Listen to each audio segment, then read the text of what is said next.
bili stipulated mu ekyo ekiseera. Kati William Miller ensobi gye yakola yaliwa yagenda n'akola kye bayita mbu 1 day equals to 1 year principle. Ekintu ekyo kifu, si principle ya Bayibuli nga yagamba mbu bunnabbi olunaku lukiikirira omwaka. Ekyo tekiriiyo. Wabula wagezaako kikoppa. Katonda yali ageraageranya abaana ba Isirayiri ennaku ze baali bamaze 40 nga baketta ensi, n'agamba nti bwekyo kigenda okubeera olunaku lukiikirira omwaka nga gy'emyaka 40 gye mugenda omumala mu ddungu. So si nti buli woolaba olunaku mu Bayibuli kitegeeza mwaka. Y'ensobi gye yakola. Gana amakya n'amawungere 2023 gategeeza ennaku 2023 kubanga ekigambo amakya n'amawungera mu Bayibuli lwe lunaku. Lubereberye Sulema olunya olwokutaano Bayibuli gani ne buba akawungezi ne buba enkya olwo lwe lunaku, ne buba akawungezi ne buba enkya olwo lwe lunaku. Eyo njogera ya Bayibuli. So muganda wange eyabuzze ekibuuzo kino dayo weetegereze bulungi obunnabbi obwo bwakoma ddanga ne Yesu Kristo tannaba kuzaalibwa. Oli ye ensobi gye yakola n'abala ebintu ebifu mu Kristo agenda kujja 1844 mu kubanga zino yagirabanga myaka. Then he counted from the time of... Ensonga endala oba ensonga ey'okubiri lwaki tutwala nti ekiseera kino ekyogerwako mu Daniel 8:14 it is not literal time, si kiseera kino eky'embala eya bulijjo.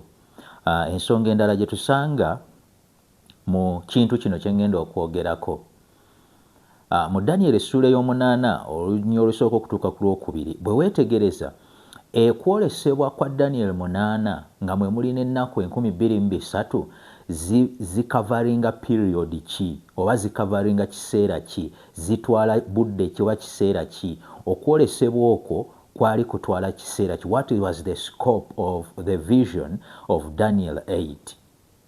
Kakati bw'ogenda mu Daniel 8 n'osoma olusooka okutuuka ku lwokubiri, bye bino by'osanga. In the 3rd year of the reign of King Belshazzar, a vision appeared unto me, even unto me, Daniel, after that which appeared unto me at the first. And I saw in a vision, and it came to pass when I saw that I was at Shushan in the palace, which is in the province of Elam, and I saw in a vision, and I was by the river of Ulai.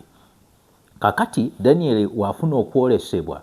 He got a vision in Daniel 8, afuna okwolesebwa.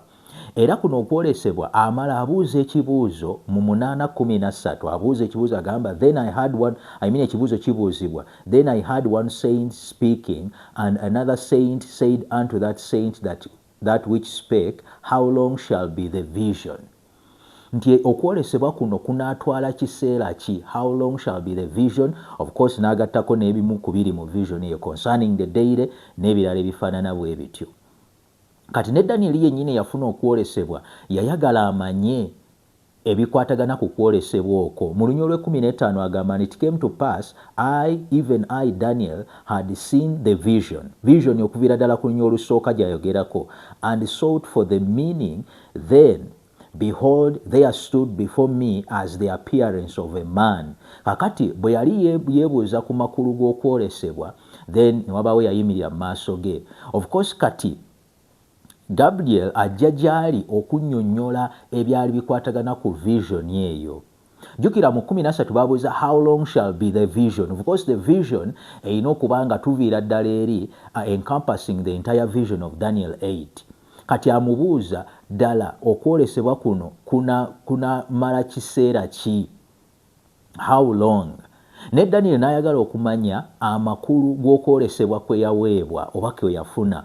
Era Gabriel bw'atandika okunnyonnyola bw'osoma okuva ku lw'19, and he said, Behold, I'll make thee know what shall be in the last end of the indignation, for at the time appointed the end shall be. The ram which thou sawest having 2 horns are the kings of Media and Persia. Olaba Gabriel bw'aba atandika okunnyonnyola vision, Daniel gye yayagala okumanya vision eyo nga mwe muli n'ennaku 2023, bw'aba agitandika atandikira ddala ku ram nga gwe kwali okwolesebwa okwali kusoose mu lunya olwokusatu olwa Daniel 8. Ram aviira ddala ku totality of the entire vision.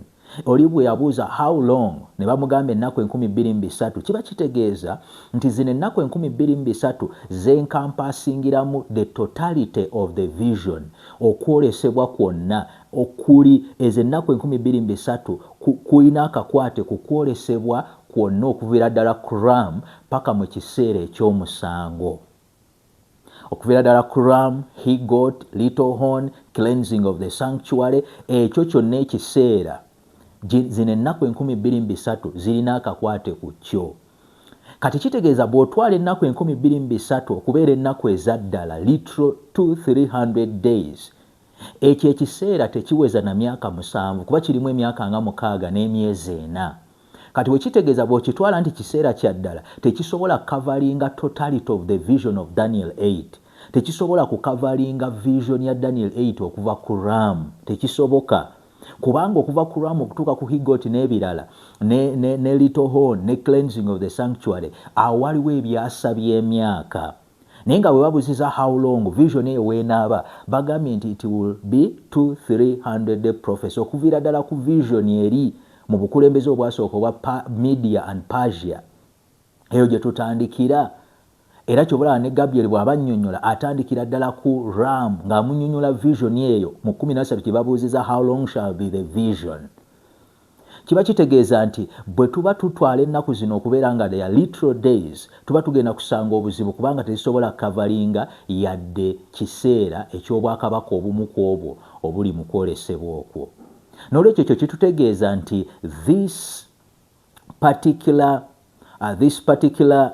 period ennaku 23 zirina okuba nga si literal days, si nnaku zino ez'embala eya bulijjo, but must be symbolic time. Kirina kuba nga kiseera nga kya bubonero.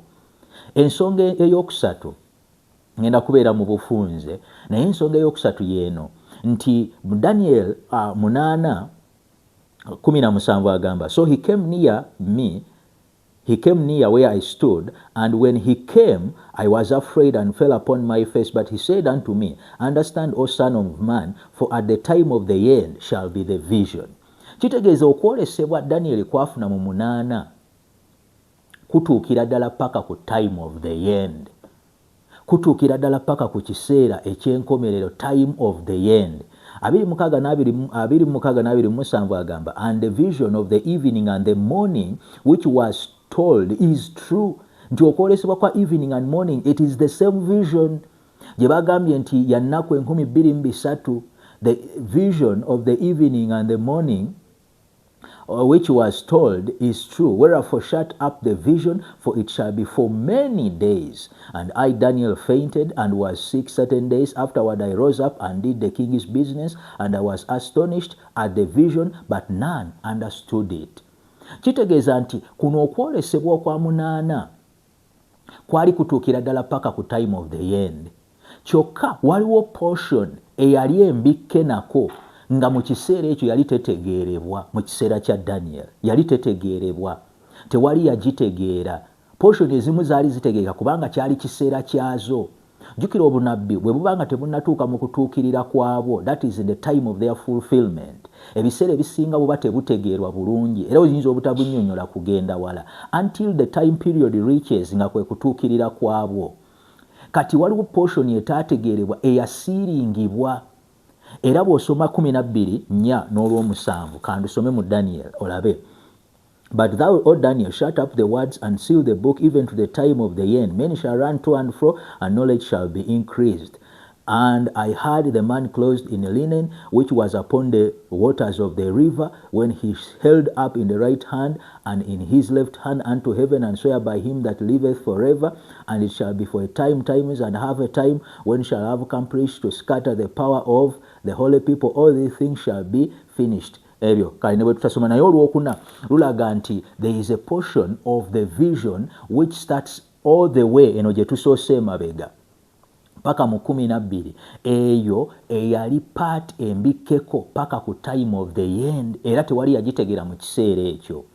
Kakati bwe kibanga vision eno eya Daniel 8 yali etuukira ddala paka ku time of the end, period gye boogeddeko ey'ennaku 23 toyinza kuŋŋamba nti yali etuuka ku time of the end bwe tuba tuli baakugibala as literal time period. bwe tugitwala nti yali time period ey'okubala kuno okwa bulijjo olunaku olw'essaawa 24 eyo period tetuuka ku time of the end kyokka nga bagambye nti it was supposed to reach the time of the end. Ate era n'ekirala nti n'abasajja abaavaayo mu biseera ebyo bannyonnyole little horn of Daniel 8 bamuyite Antiochus Epiphanes. Mu kyasa ekyasooka twalinawo bahistorian omusajja nga gwe bali bayita Josephus be bamu ku basajja abaasooka okugamba nti little horn power eya Daniel 8 yali Antiochus, naye Josephus yali taliiwo mu kiseera kya end. Josephus did not live in the time of the end. So tewaali engeri yonna ba Josephus we baali bayinza okutegeera identity ya vision eno party yali esiringiddwa eyali akwatagana ku the 300 day prophecy, kubanga tebaali mu kiseera ky'okutuukirira kwayo. Eyo light yali tennajja. Kyova olaba ekiseera we kyatuuka okutuukirira kw'eyo prophecy ne kubaawo, light yajja ku vision eyo neeyongera okutegeerwa. N'olwekyo olw'okubanga vision yali for the time of the end, bwe tutwala ennaku zino nti zaali literal days, tetusobola kutuuka ku time of the end bw'otandika okuzibala. Kati ekyo kyongera okutulaga nti this time period was symbolic time period. Kyali kiseera kya bunnabbi naye nga si kiseera eky'okubala kuno okwa bulijjo. Era ne light okutegeera prophecy eno in its totality, light eyo yali teyisobola kujja until the time of the end. Kyovala mu 1800 light eyo bwetandika okujja ne interest mu kuyiga prophecies za Daniel naddala Daniel 8:14 we bitandikira, because ekiseera kyali kituuse ekya time of the end. Ekiseera ekyo obunabbi buno bwe bwali bulina okubikkulwa era butegeerwe. Kati abagamba nti it was literal time ennaku 23 baba batutuusa ku kiseera ekitasukka mwaka gwa 1064 BC. Naye olaba eyo wala twali tetunnatuuka na mu time of the end.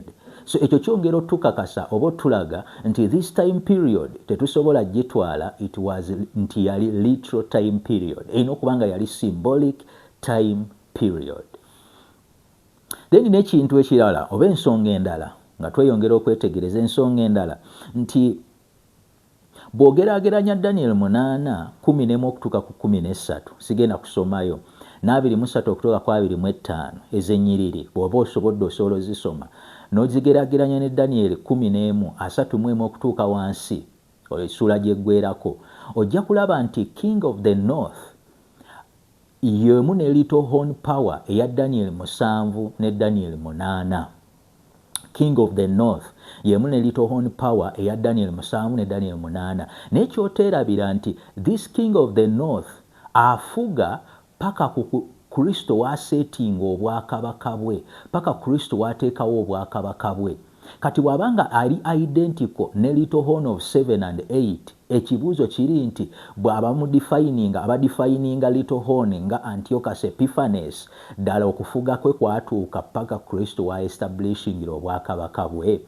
Kubanga ojja kulaba nti Daniel 11 okuva ku 31 ekombayininga identity eya Daniel 8 eyogera ku little horn of Daniel 8 ne little horn of Daniel 7, okulaga nti little horn eyo yemu era yemu n'obufuzi obwa king of the north. Naye ojja kwetegereza nti bufuga paka Kristo wa establishing obwakabaka bwe. Kati bino ebigambo kambisome bitonotono mu 8:25 ekitabo kya Daniel okansomewo olabe little horn eno engeri gyegwekereza. And through his policy he shall cause craft to prosper in his hand, and he shall magnify himself in his heart, and by peace he shall destroy many. He shall also stand up against the prince of princes, but he shall be broken without hand. Kati obogera ku little horn of Daniel 8, he shall be broken without hand. Naye kati laba engeri gye boogera ku king of the north 11:45 egamba, and he shall plant his tabernacles in his palace between the seas in the glorious holy mountain, yet he shall come to his end and none shall help him. Then bw'ogenda mu ssuula ey'okubiri olwa-3 ne lugamba bwe luti, thou sawest still the stone was cut out without hands, which smote the image upon his feet that were of iron and clay, and break them to pieces. Cut without hands. So olaba enkomekerero ya bino ebintu obwakabaka buno yemu king of the north little horn nawali Kristo wa establishing the stone kingdom after the last entity has ruled. Olaba nti wanagezaako okulaga nti obufuzi buno bwe busembayo paka Kristo nga establishinze obwakabaka bwe. Kati ekyo kyongera okujjawo ekigamba nti Antiochus Epiphanes owookuna ye yali little horn power, kubanga n'okufuga kwe tekwatuuka paka Kristo we ya establishingira obwakabaka bwe. Ekyo nno ne kyongera okululinga out n'ennaku ziri 23 okubanga zaali zoogera ku ye era okubanga zaali literal time oba ekiseera ekyaddala ekyali kyogera ku kufuga kwa Antiochus Epiphanes owookuna. Kakati tugenda kuvaawo kanyomero ak'ensonga endala gye ziri naye twogere ne earliest use, engeri day ya principle olunaku okutegeeza omwaka ddala okuleka Ezekiel 4:6 ne kubala 14:34. Ddala tulina wala we tulaba nga Bayibuli ekozesa principle eya day ya principle oba olunaku okukiikirira omwaka. Kakati tugenda genda earlier in Leviticus 25 mu Baleevi 25 okuva ku lusooka okutuuka ku lw'omusanvu bwe baali boogera ku kye bayita sabbatical years. Principle yali nti olima n'ocultivatinga n'okola ebyo byonna okumala emyaka 6, then mu mwaka ogw'omusanvu n'oleka ensi ewummule. Nyolaba nti foundation ya sabbatical year gwe mwaka ogwabeeranga ogw'omusanvu ensi we yalekebwanga ewummule nga temulima temukola ki. Foundation ya sabbatical year is the weekly Sabbath, ye wiiki ey'obutonzi. Era olaba nti mu wiiki ey'obutonzi okuva essula ya 2 olw'omunaana okutuuka ku lw'e11 olaba nti bagamba mu nnaku 6 kola olw'omusanvu wummula. Kati Katonda akwata principle eyo nebeera nga ye foundation oba akwata weekly cycle ey'obutonzi n'agifuula foundation ya sabbatical year n'agamba nti myaka 6 you till and cultivate, naye mu mwaka ogw'omusanvu oleke ensi ewummule. Nga kitegeeza bwe kiba nti 6 days labor olw'omusanvu wummula, 6 years labor omwaka ogw'omusanvu wummula, awo olunaku aba aluleetedde okusymbolizinga oba okuyimirirawo okutegeeza omwaka. Nnaku 6 myaka 6, kitegeeza olunaku aluleetedde okutegeeza omwaka mulamba. Olw'omusanvu wummula, olunaku olw'omusanvu omwaka ogw'omusanvu wummula, era aleete principle y'emu. Then ne principle endala oba n'enkozesa endala ye yali eya Jubilee years. Foundation ya Jubilee years yali mu Baleevi 23:15. Jubilee years ozisanga mu Baleevi 25:8. Ne mu 23:15 wagamba weewati agamba, and he shall count unto you from the morrow or after the Sabbath, from the day that you brought the sheaf of the wave offering, 7 Sabbaths shall be complete. Even unto the morrow after the 7th Sabbath shall ye number 50 days, and ye shall offer a new meat offering unto the Lord. Wano nga babalira feast ya Pentecost, kubanga yajja after 50 days from the feast of the first fruits oba wave sheaf. Baabalangawo sabbiiti 7 z'ennaku 49, then olwataano ye yabeeranga Pentecost. Kati ojja kulaba yo principle 49 days, the 50th is Pentecost. Ojja kulaba nti foundation yeyo bagikozesa mu 25:8 n'agamba, and ye shall number 7 Sabbaths of years unto thee, 7 times 7 years, and the space of 7 Sabbaths of years shall be unto thee 49 years. Kati olaba nti egyo emyaka 49 bw'ogerageranya n'23:15 olaba nti z'ennaku 49, foundation y'emu ng'olunaku lukiikiridde omwaka, 7 Sabbaths zikuwa ennaku 49. Kale ate wano mu bya Jubilee years ojja kulaba nti baabala 7 Sabbaths of years ne zibeera 7 times 7 ekituwa 49 years, then batuuke ku gwataano, omwaka ogwataano nga yabeeranga Jubilee year. So olaba nti ne Jubilee years bazibala on the foundation of a day ya principle bw'ogwerageranya n'23:15 ne 16. The foundation is the same, nti alunaku Katonda aluleetedde okukiikirira omwaka. That is the earliest use of a day ya principle. Nga tetugenze na mu Ezekiel 4:6 ne Numbers 14:34. N'enkozesa endala nnyingi etegeeza olunaku nga lutegeeza omwaka gye tutagenda kugendamu, naye n'ekinaasembayo mu section eno kye kino. ddala rule eno oba etteeka lino bwe tuli testinga lize lituukirira kubanga bwe tuba tugyestablishinze nga principle of prophetic interpretation erina okuba nga eyita test bye tugamba nti bye tugikozesezaako events ezo zirina okuba nga zize zituukirira mu budde bwennyini bwe tugamba bwe zirina okutuukiriramu. Does it pass the test? Events zize predicting obeera nga bwe tukozesaako their principle zize zituukirira kyekibuuzo ekikulu. Ekisooka nti obwa paapa obwakayemba akatono mu Daniel 7:25 bulaga nti bulina okufugira ennaku 1,260 that is 1,260 days. Kati bwe tukozesa their principle obwa paapa nga bwestablishingiddwa mu 538 ddala bwe tukozesa their principle ennaku 1,260 tulyoke tutuuke ku myaka 1,260. Ekibuuzo kiri nti ddala bwe tugatta tutuuka ku kiseera obwa paapa mwe bwafugira. Ojja kwetegereza nti from 538 paka 1798 bwe bufumitibwa ekiwundo eky'okubutta naye ne buwona, ojja kulaba nti that space is exactly 1260 years nga tukozesezza their principle. Naye ate bw'okitwala ekiseera kiri nti it is literal time, kiseera kya ddala, tosobola kutuuka ku kiseera obwa paapa buno mwe bwegiriisiza. Newankubadde bali bannaffe bajja gamba nti that little horn is Antiochus Epiphanes era yakozesa emyaka nga3, naye twakirabye edda mu vidiyo ezaasose nti ekyo tekyatuukirira. Antiochus Epiphanes teyakituukiriza, naye bwe tukyapplyinga ku bwa paapa tulaba exactly nti 1260 years ezaayitawo okuva 538 we babeera established paka ku kiwundo kya 1798 their principle nebeera ng'eyita. Ekyokulala nti church ya Smyrna, kanisa ya Smyrna mu kubikkulira essula ey'okubiri bw'osoma olunya olw'10 lulaga nti yali yasuubizibwa nti egenda kuyita mu persecution okumala ennaku 10. That is Revelation 2:10.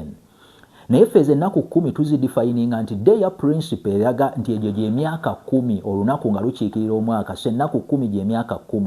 Ekibuuzo kiri nti ekyo kyatuukirira. Church ya Smyrna we tugibala wakati wa 10 ne313 AD.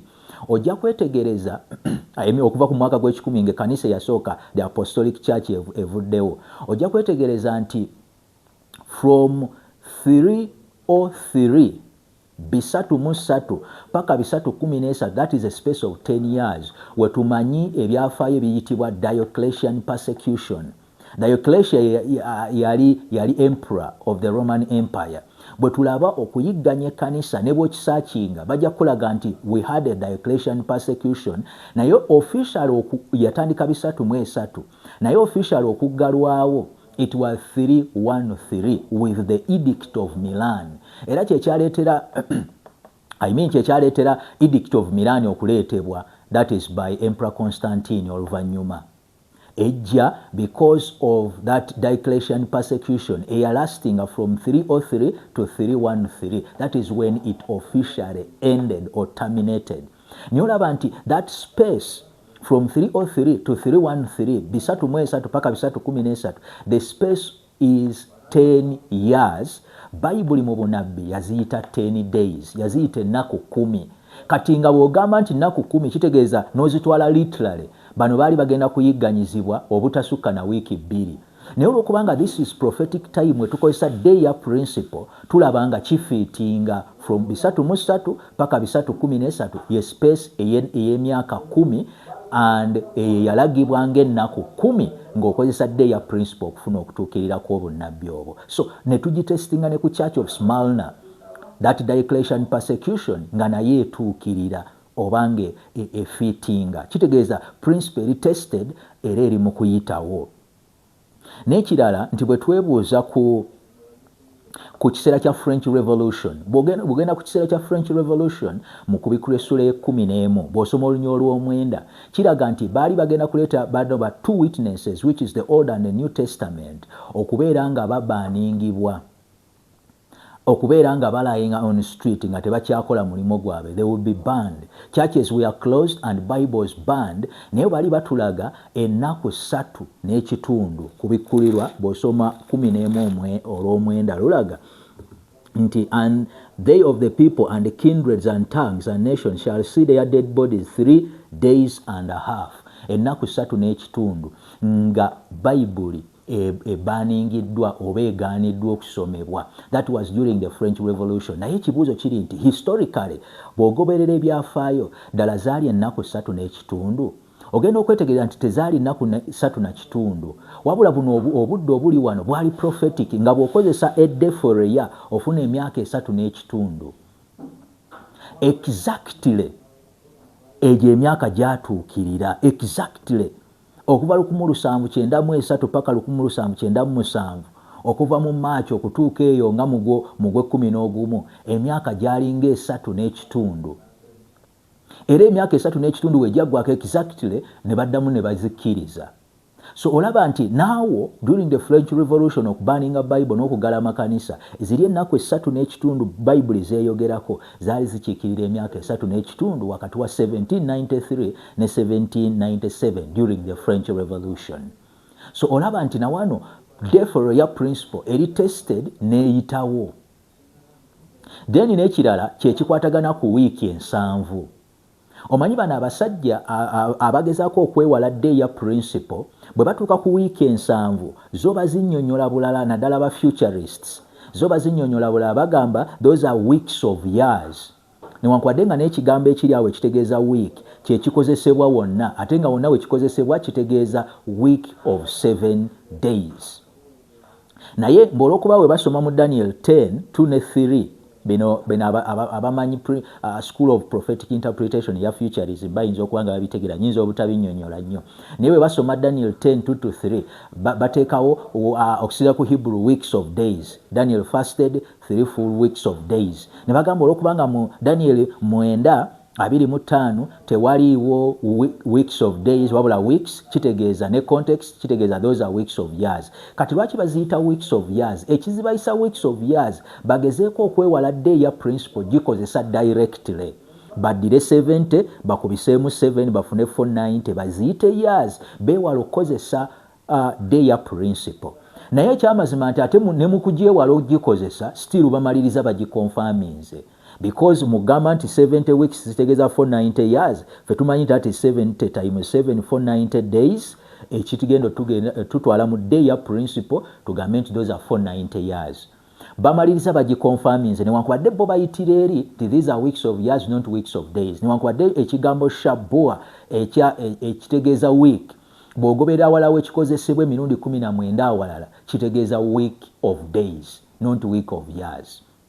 So kitegeeza eyo bagezaako kwekwekayo bwekwesi naye tuyinza obutagendayo nnyo eyo. Naye ffe we tukozeseza day ya principle ku 70 weeks ezaali zogera ku kujja kwa Masiya, ekibuuzo kiri nti bituukirira? Yes. Decree ya Artaxerxes eyali ey'Okristo walinga n'okubuildinga Jerusalem went forth yayisibwa mu 457 BC. Tugenda okubala ebbanga eryogerwako 7 weeks 302 weeks. Ze wiki 69 nga tugwa ku Mesaya 27 AD exactly nga tugwa ku kubatiza kwa Yesu, and he was anointed Acts 10:48 ekimuqualifying so kuyitibwa eyafukibwako amafuta Christos oba Mesaya. Ne tugenda ne bagamba nti in the midst of the last week ajja kukomya ekiweebwayo, ajja kuttibwa. Exactly from 27 AD to the spring of 31 AD wafiira waliwo emyaka 3.5. Naye nga wali bagambye mu makkati ga wiiki kitegeeza oluvannyuma lw'ennaku 3.5 which is emyaka 3.5. Ne tugwa mu 31 AD exactly Kristo wa crucifyingibwa. So olaba nti naawe wa confirming a day ya principle, then n'okugalawo kwa Jewish theocracy with the stoning of Stephen in 34 AD. Ebyo nabo gy'obigattagatta using a day ya principle ku 70 weeks ezo, olabira ddala nga tugwa exactly ku events nga bwe zaatuukirira. N'olwekyo bw'otestinga day ya principle ezeeraga nti etuukirira. We tujja applyinga nga bwe tujja applyinze weeyina okugenda olaba nti ezeetuukirira according to how we've applied the law or the rule. Bano bo balowooza nti tukozesa bukozesa Ezekiel 4:6 Numbers 14:34 ne bagamba nti according to ebitabo ebyo Numbers situyinza gamba nti kitabo kya apocalyptic prophecy ne Ezekiel nolwekyo tetuyinza kukozesaawo their principle ku establishing hermeneutic rule nti ekyo tekisoboka. Naye tulina lots of evidences from scripture ze tusobola okuwa okukakasa nti eno their principle ya byawandiikibwa, principle ya prophetic interpretation. Era aba futurists nabo bagyewala mu kuinterpretinga Daniel 9:25 ezo 70 weeks ne bakozesa weeks of years.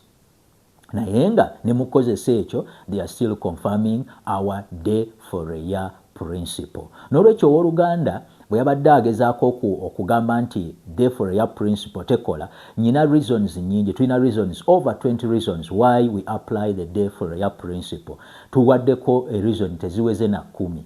Naye nga reasons nyingi. Naye olwokubanga wano mu video tubeera ne space ntono, twogerako ebitonotono. Era n'endala olaba nti Bayibuli bwe yali eyogera ku kiseera ekiri literal nga kiseera kya ddala yali eri clear, crystal clear, nga tewandiise symbolic language, tewandiise mu ngeri y'okweka obudde.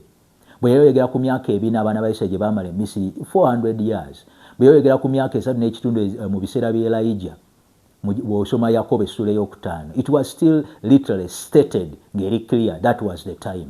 Bwe yayogera ku myaka 1200 ey'ekiseera kya Nuuwa nagyo bagyogera nga tewali kiri hidden.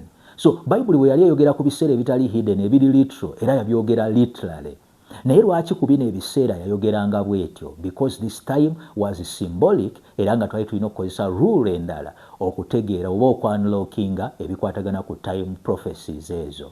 N'olwekyo mpunzika ngamba nti day for a year principle is an established hermeneutic rule naddala muffe abakozesa historical flow method oba historicism okunnyonnyola obunnabbi. Naye bali aba futurism and preterism ebiseera bye bisinga babitwala as literal time periods, naye nga bw'ogenda n'ogoberera n'otakozesa bukozesa sources ntono n'ennyiriri entono naye n'ogoberera history and whatever, ojja kulaba nti tebisobola kufiitinga in history, tebisobola kufiitinga mu Bible verses oba Bible prophecy nga bwe zirina okutaputibwa. N'olwekyo eno video maliriza ngamba nti the rule day for a year principle is well established. Tujja kugenda mu maaso n'okwogera ku nsonga endala era nga bwe zizze zirabikira mu butambi obwo bwe tuzze tulabako. Nsaba Mukama ayongere otuwa omukisa.